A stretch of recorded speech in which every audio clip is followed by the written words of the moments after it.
The next body type we're going to talk about is going to be called the adrenal. Now, the adrenal gland sits on top of the kidney. Right here, you got two of them. Go ahead and put your fingers on your adrenals. Now, the adrenal gland is a stress gland. How many have ever experienced stress before? Got 1, 2, 3, 4, 5, 6. Give me an example of what stresses people out. Work, traffic, children, kids, husbands, being overweight, school, relationships, life, finances. Wow, you guys can relate to that. How many have ever had a stressful relationship before? At least once? Twice? Okay, we'll stop right there. So the adrenal reacts and adapts the body to stress. So if you pretend like you're being chased by a tiger for the next 10 years, and how your body would react to that, that's what happens with the adrenals over time when it burns out. Well, if you're being chased by a tiger, you're not going to be able to sleep, okay? You're not going to be able to reproduce, so you're going to have problems with hormones, reproductive hormones. You're going to have problems with digestion. You're going to have problems with blood pressure and cholesterol and all these other things with blood sugars because you're running on sugar. So I'm going to go through all of them, but the adrenals regulate stress, and stress does accumulate. Yes, you're like a bucket, and you filled up. In fact, there is always some stress that has occurred right before you started developing a stubborn weight issue. Always. If you ask a person, they think it's just calories, right? Well, if you take it back, when did you start gaining weight? What happened just before that? You're going to find that they had a baby, C-section, a surgery, a hysterectomy, tubal ligation, they got married, they got a divorce, all on that same date.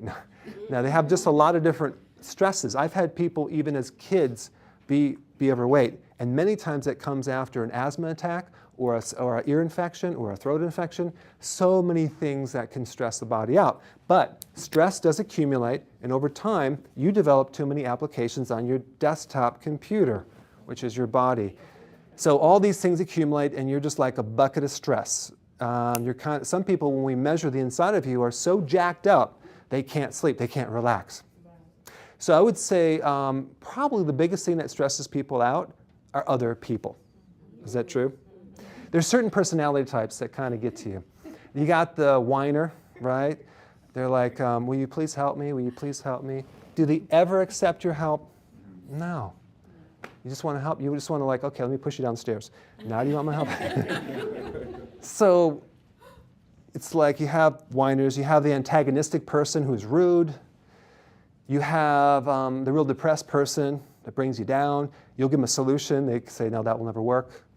Or you have those really happy people that are always just happy. That doesn't stress me out, but sometimes it's like, if you're depressed, you don't really like these happy people. They're just too positive all the time. But there's one personality type that really gets on my nerves, and they call it the passive-aggressive, called underminers. Now, let me show you what they look like. So everyone look at me very, very hostile right now. You're smiling. Look at me very mean. Okay, now smile. Hi, nice to meet you. They're going to backstab you. To your face, they told you they stood up for you, but they actually ruin your reputation. They love gossip. How many of you know anyone like that? They give you a compliment, but they follow it up with a sharp, critical comment. They'll say something like, hey, that's a nice jacket. Was it on sale? I'm like, who would ever say that? It's like, oh, that's a nice haircut. Did you get it at Cheap Cuts? My uncle, actually, yes, it was my uncle. He goes, congratulations, you graduated as a chiropractor. Congratulations. Hey, why don't you want to become a real doctor? So you have people that are bringing you up and people that are bringing you down, right? So those people, they bring you down covertly. So they're very introverting. They'll do something like this. Are you feeling okay? You look really tired. Are you sick? And you're like, I was fine until you said that. So I do have a way of getting back at these people. If you'd like to know about that, anyone want to know the technique? Okay, just reverse the flow. Just do it back to them. Has that been growing for a while? You don't have anything in your face. They'll be in the bathroom for hours looking at their face going, is there anything on here? Because they're introverting you. So, yeah. Okay, so let's move on to something less stressful. But if you're in a relationship like that or someone's connected and you're trying to reason with them, don't hold your breath. You can't reason with them. That's what frustrates you because you just want to get them to see. Can't you see that you're crazy? No, they're not going to see that. They have to be right. They'd rather be right than successful. So you're just better off just ignoring them, okay?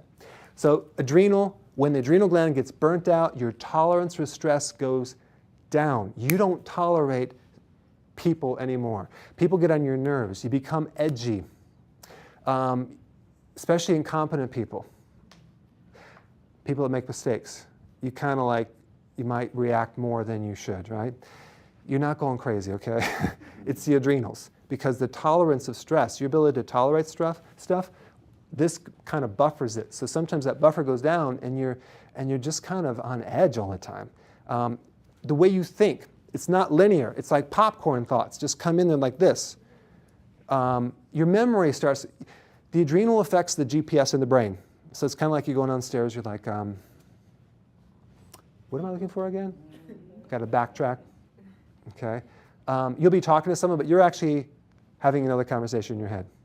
You might be waiting for the person to stop talking so you can talk because you're kind of thinking too fast. It's going too fast. What you're doing, you're solving problems 24/7. You can't stop solving problems. In fact, you can't stop thinking. So with adrenal, they do a lot of thinking. And because they're in a survival mode. It's called flight or fight mode. That is, the problem with that is it stirs up the adrenals even more. What they should be doing is just turn it off for at least, I don't know, like a half hour a day. Go for a walk, look at a tree, a bird, a cloud, and just get space. Don't get the headphones on and look at your computer all the time. How many of you sit in front of a computer more than 5 hours a day? 16 hours a day. Wow. What happens is that it really kind of, the computers and everything kind of will stress your body too, especially if you have the computer right next to your body. I would try to get as far away as possible. And even when you go to sleep at night, make sure there's no electrical stuff right by your head. You got cell phones, all that stuff. I'm very sensitive to energies, and I can pick up, like, I don't like talking in that cell phone. Somehow it just like feels like there's a microwave in my brain. So I'm like, okay, I gotta go. That's why everyone's like, what's your cell phone number? I never pick it up because I don't like that cell phone. So the adrenal, when the adrenal gets stressed, you can't tolerate stress, and you start increasing hormones that are going to cause belly fat, all right? So this is an adrenal body type shape right here. The weight is right there. Now, why is it in the belly primarily? Because your body's in survival, and as a stress mechanism, you're going to hold it around the most important organs, which happen to be in your midsection. Your body's trying to survive. It's trying to help you. It's protecting you against starvation. That low-calorie diet that you're going to go on? Yeah, so it's like going to put it right here. How many sit-ups will it take to flatten that belly? It's not going to happen. Why? Because it's coming from a hormone. Your problem is not your weight, it's your hormones. You have to reduce that cortisol. The things that people do to lose weight end up destroying their metabolism and their hormones. We don't want to jack that up anymore. So people take stimulants. You're already stimulated. You don't want to jack it up more. So it goes there. Now, over time, instead of burning the belly fat off as energy, it's going to burn off your leg muscles before it even touches that fat. In other words, your body's going to use up your proteins in your thighs. So guess what that's connected to? Your knees. That's why you have a lot of knee problems with adrenal, and you have a lot of collagen because all the glue that holds the body together falls apart. So you have loose skin. It's called pendulous abdomen. It kind of sags right here. And when you get it from a seated position, you kind of like, you're getting up. Climbing is a problem. Your legs are heavier. Don't worry, it gets worse. So after these legs become dissolved, then your adrenals will go after another muscle called the glutamus maximus. What muscle is that? Your behind. So what happens is not only do we get thinner legs and bigger trunk, but we get no butt. So you got no butt, no legs, all belly. You've seen people like that, right? So You have something to look forward to. I'm just kidding. I'm telling you, you have to start now. Just preventing, okay? I've had relatives that before menopause, oh my goodness, waist like this, after, like that. So, yeah. So adrenal glands will cause all sorts of problems with stress responses, and it affects their ability to sleep. Normally, when you go to sleep at night, you're supposed to go through 4 waves of sleep, from a light sleep here to a deep sleep here. Now, down here, in the lower parts, this is called the delta wave sleep right here. That's where you burn 98% of all your fat, not during the day. All the fat burning occurs right there. If you're not sleeping, you're not going to burn fat. But in your mind, you're thinking you're wasting your time. I should be walking while I'm sleeping just to burn off those calories. So let's talk about calories for a second. Yes, exercise does burn calories. That's true, but not necessarily fat calories. Let's take a look at something. When a normal person exercises, they actually stress their body out.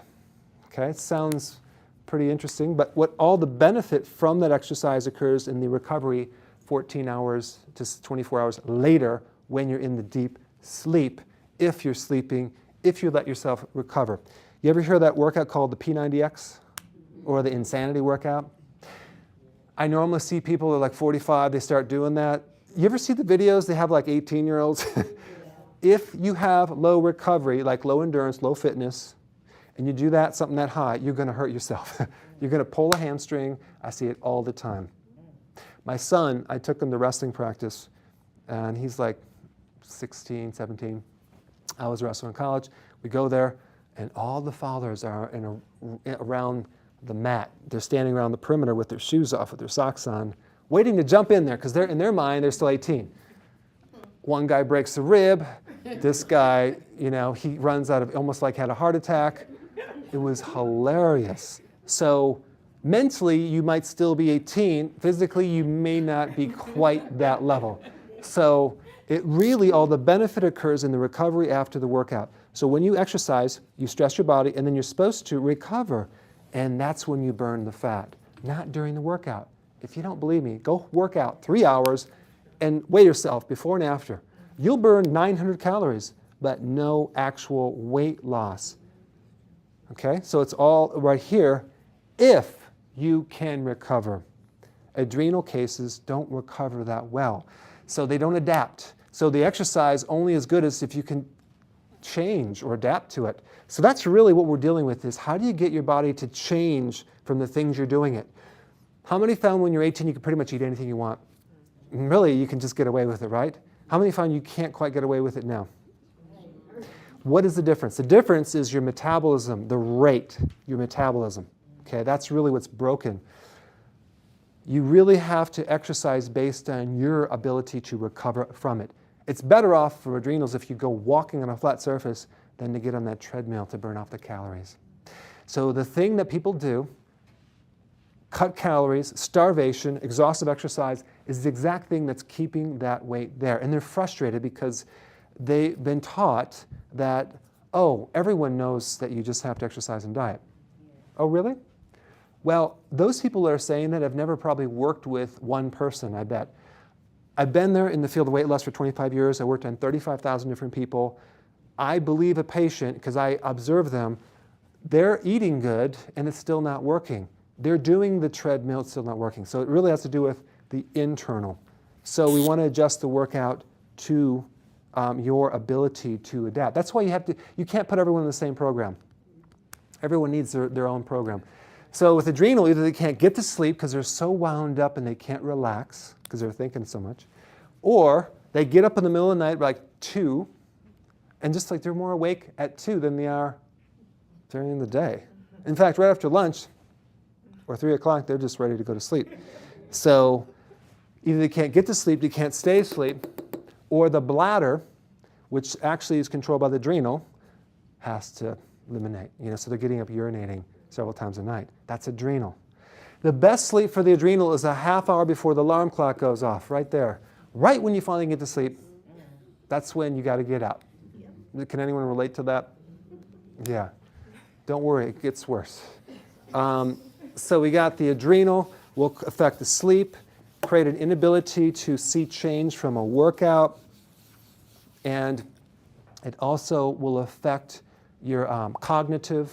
It affects a lot of other things as well. It affects blood pressure. Yeah, that's one of the symptoms from the adrenal is high blood pressure, especially if the top number, the systolic, before the diastolic. So always look at the top number. If the top number is high, we know it's adrenal.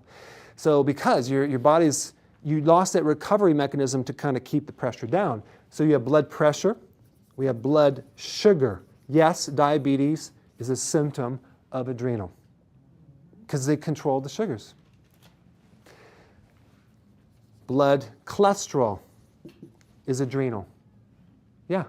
Cholesterol is needed to make adrenal hormones during stress. The more stress you go through, the more cholesterol you need to be able to build those hormones. And then you have all allergies are adrenal, including the sinus. Low vitamin D levels are adrenal. I know your doctor's saying, oh, take vitamin D, you're deficient, but they're not asking why. Okay? Arthritis, all the itises, in fact, anything connected with inflammation is adrenal. Poor handwriting, and that's me.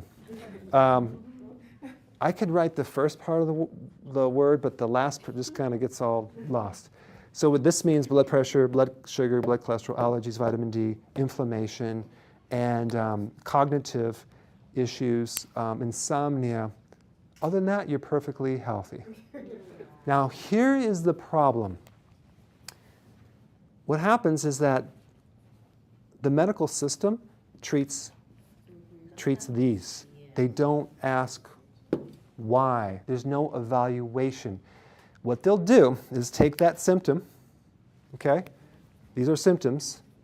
This is what symptom is. And then they make it the problem, okay? They confuse the symptom with the problem. It's like one of those obvious things. I'm like, is it just me? Why is anyone asking this question? Because if you ask your doctor, what caused this? What they'll do is convert it to a very scientific, complex name, okay? You have lumbalgia. What does that mean? Low back pain. Oh, okay. You have fibromyalgia. What does that mean? You're hurting all over your body. You have plantar fasciitis. What does that mean? You got pain in the foot. You have dysstatokinesis. Sounds pretty scientific. That means you can't do this with your body. You can't rotate it back and forth. You have spondylolisthesis. What does that mean? You have a broken back. There's all these labels. Post-traumatic stress syndrome. It means you got some stress in your past. They have one now called non-compliance to treatment disorder. I'm serious. I'm not kidding. Non-compliance to treatment disorder. If you don't do what the doctor says. I told my son that, and he said, oh, homie, don't play that? I'm like, I said, what does homie don't play that mean? He said, that means I'm not going to do what you say. I'm like, oh, okay. And then you're going to get a diagnosis from the doctor because he's going to go, you have non-compliance to treatment disorder. Well, maybe you didn't want the surgery. Maybe you want a second opinion, and they'll put this label. They have manic depressive. What does that mean? It means that you're happy and sad. What's wrong with being happy, you know? You have a clinical depression. It could mean that you're not sleeping. People that don't sleep get depressed. So it's just amazing. And then it's treated with a medication. My whole thought is that what's really missing in healthcare is the health part. It's kind of like that. I mean, I don't know. Sometimes I'm like, did I just think of that? Is that an original idea, or does everyone know that? I mean, it's bizarre. There's no health in healthcare. It's all disease care. There are underlying principles to all subjects in life that are very high principles that everything kind of must revolve around, okay? My whole principle in weight loss is getting healthy to lose weight, not losing weight to get healthy. You have to focus on your health. Now, that's pretty powerful because if you don't know that, you're very susceptible to the next unhealthy diet that comes along or a little gimmick that might not be healthy. But if you look at it from the viewpoint of, okay, is that healthy? Yes, okay, that might work. Let's just take the word food. How many of you eat food? Okay, yeah. How many of you never looked up the definition of the word food before? Okay, I'm going to tell you what it is. It's that which is eaten to sustain life, provide energy, and promote the growth and repair of tissue. It comes from the Latin word which means nourishment, nutrients. So food is nutrients. That's why we're supposed to eat it. We're not supposed to eat food for necessarily anything other than health and nutrients. But so when you go into the grocery store, you can ask now, what am I in the mood for? No. Don't ask that, because you're going to get a brownie. But if you say, what can get me more nutrition? What can I eat that has more nutrition? That's very powerful, because then you stay out of trouble. I guarantee all the junk foods don't have a lot of nutrition. They don't, other than synthetic vitamins. In politics, you have underlying principles that you use. Like, I guess the principle in politics, or the underlying senior principle would be something like, don't spend more than you have, right, in the budget. Would that be kind of a smart thing to get out of trouble? So I guess we don't have to worry about that one. Just being sarcastic. And then you have, what about in the area of health in general, you have to, or healthcare, you have to create your health. Can you imagine if we just put 1% of the money we put in sick care or healthcare into just prevention or creating health? It's over. It's over. I mean, prevention. The problem is the doctors will say, okay, let's check you in 6 months, okay? And you keep coming back. Let's check you. Let's check you. Sorry to tell you this, you have cancer. Get your stuff together, and we're going to do chemo. What was to be done to prevent it? What was done to create the health? There's nothing. What are they going to do? An aspirin a day? I had to get life insurance, okay? Reese, I'm still trying to figure out why my wife wanted me to get life insurance. So I go to the doctor. My cholesterol is 180. It's pretty good. Doctor says, well, it's normal, but we're going to practice some preventative medication. I'm like, what? What are you talking about? It's normal. He goes, I know, but we're just doing it on everyone right now. I'm like, no, thank you. No. So he goes, no, I have a free sample. Lipitor. I'm like, no, that has side effects. He goes, oh, no, you can't believe the articles. You can't believe. I'm like, are you getting a kickback? So the point is that there's a lot of corruption in the area of pharmaceuticals and drugs. You already know that. But the point is that you have to start creating your health, because the doctors just don't know how. I train doctors. I train over 2,400 doctors. They're not taught how to get someone healthy, other than the food pyramid. Drink more water, eat more fiber. It's just like, it's not significant. So you really have to learn how to create health yourself and start building up your health, because no one else is going to do it for you. Cancer takes 20 years to grow in your body. I mean, all of you probably have some cancer cells in your body. It's what you're doing in your environment that's countering that right now to protect you. You have to create your health every day. So I look at people a little differently. Like, what I'll do when I'm listening to people, I'll just dissect them in half, and I'll go, okay, what are the things they're doing to create their health? And what are the things they're doing to counter-create their health? Because doing nothing is counter-creating, right? So, and it's amazing. It makes it so simple. I'm like, wow, look at this. Like, you don't realize that, many people don't realize that the cravings are a very simple nutrient deficiency, potassium. When you have low potassium, you will crave sugar, guaranteed.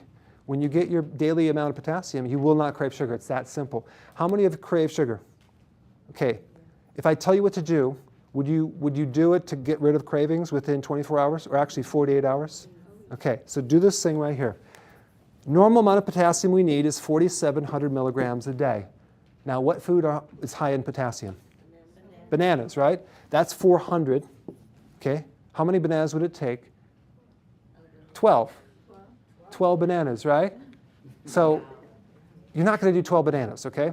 So the amount of potassium you need is so high, you don't even realize it. There's a lot of potassium.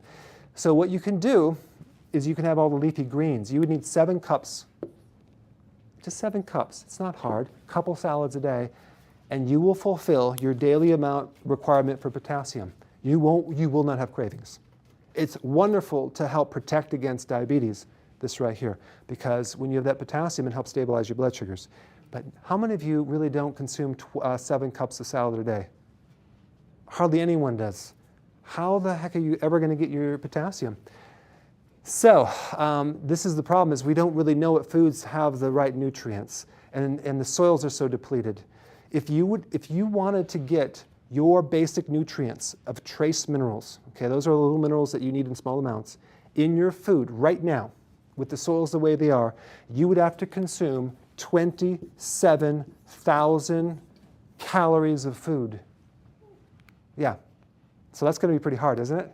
That's a lot of food eating every day. So you're going to have to enhance your diet with something.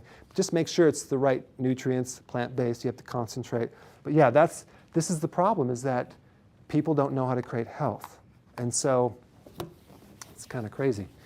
So we have the adrenal. We have, the problem with the adrenal is you get fluid retention because all the electrolytes are controlled. The sodium, potassium is controlled by the adrenal. In other words, when you have adrenal problems, you lose potassium. Your salts and all these things that keep the fluid moving are gone. So the fluid's going to pool in your ankles. When you press your ankle and it leaves a little dent, that's fluid retention. You shouldn't have that. Okay? Go ahead and press your ankle and see if you have any indentations there. Can you call 911? No. So fluid in the ankles is purely an electrolyte problem because the adrenal, it's the backing up fluid. So we have that. We're going to have salt cravings for adrenal too. Salt cravings. That's adrenal. Salt is the mineral that recharges the battery. That's why you need a little chip at night when you go home. Just to recharge your battery because you're drained. Most of you are like a car in the freeway. The battery is dead and you're putting gas in the car. And why doesn't this thing start?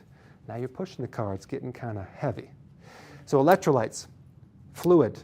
Now, how much water should you drink? 8 glasses, right? Who told you that? They told you. Someday, I'm going to find out who they is, because that is a myth. I was taught that you drink. I still can't find where do you find this information? Only drink when you're thirsty. Here's what I found. The more water you drink, the more dehydrated you become. Why? Because it flushes out the electrolytes that are supposed to hold the water there. There's a condition right now that I think it's called hyponatremia, which is actually too much water, which is flushing electrolytes, and you can die by drinking too much water. So drink when you're thirsty. I have a machine. I measure fluid in a person's body. Normally people that drink the most water are the most dehydrated. Don't worry, it gets worse. So they is everywhere. It's nowhere. It's like, I don't know who they is. So you have fluids. We have calcium. Calcium is controlled by the adrenal. Not just bone loss, not just muscle cramps, but you need calcium to wind down at night. Without good adrenals, your calcium will deposit not in the bone, but on the bone, as arthritis, bursitis, tendinitis, tartar in the teeth, cataracts, kidney stones, gallstones, bursitis, all the itises and twitching in the left eyelid right here. Yeah, that's calcium. So again, what do people take? Calcium carbonate, limestone. It's in the one-a-days. Anytime you get a vitamin that's prescription at a pharmacy, oh my goodness, that's like, how low can you go? It's just way off the deep end. It's just going to be rocks. You need plant-based minerals. This is how it works. The plant is supposed to break down the minerals like rocks in the earth and absorb them into the plant and make them easy to digest.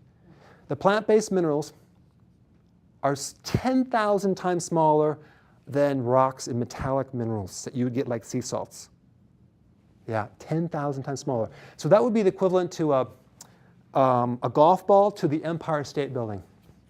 So you absorb these plant-based minerals. So much better.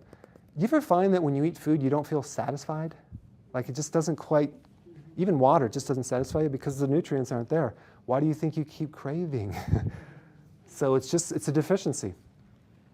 So we have sinus problems. Oh, that's another diagnosis, sleep apnea. What does that mean? It means that your sinuses are blocked.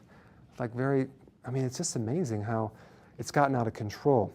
And so right now, the answer to healthcare is not spending more money on it. It's just to do more prevention. The whole philosophy is broken, but there's no money in prevention. It's too cheap. It's very cheap. In fact, I can take every one of your grocery bills and probably find $100 every 2 weeks of food that you could just switch over to healthier food and just take that and create health. It's not that hard. It's just choices of what to eat in the grocery store. Why do I know this? Because I go in the grocery store and I see what they have. It's so bad. It's amazing. I'm like, wow, people must be buying that because it's there. I mean, trying to find food in the grocery store, it's not easy. It's like, so we have adrenal. Any other question about the adrenal body type? It's kind of an interesting type. Snoring, because the sinuses, there's a nerve that goes in the back of the sinuses that if the adrenal gland shrinks it because the cortisol, and it actually makes this thicker, so you're like, snoring. So we have adrenal. Now, the other thing is that, of course, my wife says that sometimes I make that sound. I'm like, no, I don't. And she goes, okay, I'm going to record you. I'm like, okay, you can prove it. So that's adrenal.